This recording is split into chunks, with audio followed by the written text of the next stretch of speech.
kabinet. Binigay ko sa ako. Hindi ka sa kay Susan Agnan, Susan Gutierrez. Ito lang tapos. Parang namabypass ko siya. Pull out, walang tao. Pull out naman na tao. Ito sa ako. Yung dalawang tao. Yung lang sa project para na sa tao. Yung galing sa mga tao, mga tao. Yun lang yung Tarlac. Nung ililiout na ito, dinala ko itong dalawa. Plano ko kasi, yung dalawang nasa Tarlac, iiwan ko na sila doon. Pag natapos yung tapos na kami, wala nang kasi, hindi gano'n.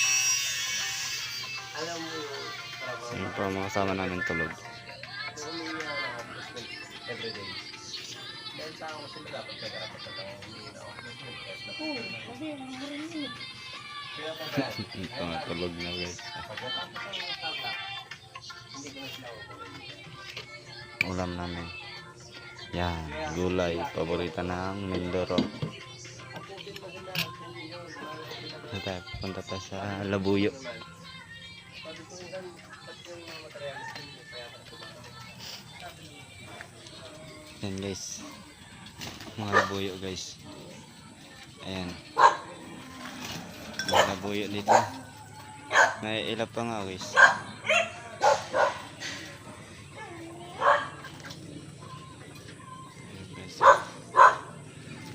Ito guys yung natin rambutan. May bunga na yung rambutan natin po dito.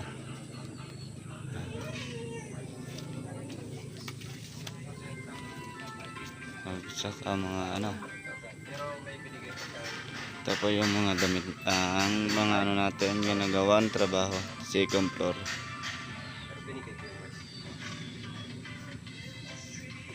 may nagsobra pang dito.